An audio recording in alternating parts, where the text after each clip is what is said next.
सिंध हुकूमत ने रवा माह की तनख्वाहें और पेंशन 21 मार्च को ही जारी करने का ऐलान कर दिया। सिंध के सरकारी मुलाजमीन को तनख्वाहें और रिटायर्ड मुलाजमीन को पेंशन 21 मार्च को जारी की जाएंगी।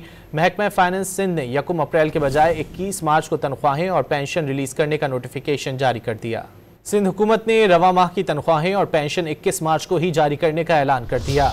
सिंध के सरकारी मुलाजमीन को तनख्वाहें और रिटायर्ड मुलाजमीन को पेंशन 21 मार्च को जारी की जाएंगी। महकमा फाइनेंस सिंध ने 1 अप्रैल के बजाय 21 मार्च को तनख्वाहें और पेंशन रिलीज करने का नोटिफिकेशन जारी कर दिया। सिंध हुकूमत ने रवा माह की तनख्वाहें और पेंशन 21 मार्च को ही जारी करने का ऐलान कर दिया। सिंध के सरकारी मुलाजमीन को तनख्वाहें और रिटायर्ड मुलाजमीन को पेंशन 21 मार्च को जारी की जाएंगी। महकमा फाइनेंस सिंध ने 1 अप्रैल के बजाय 21 मार्च को तनख्वाहें और पेंशन रिलीज करने का नोटिफिकेशन जारी कर दिया। सिंध हुकूमत ने रवा माह की तनख्वाहें और पेंशन 21 मार्च को ही जारी करने का ऐलान कर दिया। सिंध के सरकारी मुलाजमीन को तनख्वाहें और रिटायर्ड मुलाजमीन को पेंशन 21 मार्च को जारी की जाएंगी। महकमा फाइनेंस सिंध ने 1 अप्रैल के बजाय 21 मार्च को तनख्वाहें और पेंशन रिलीज करने का नोटिफिकेशन जारी कर दिया।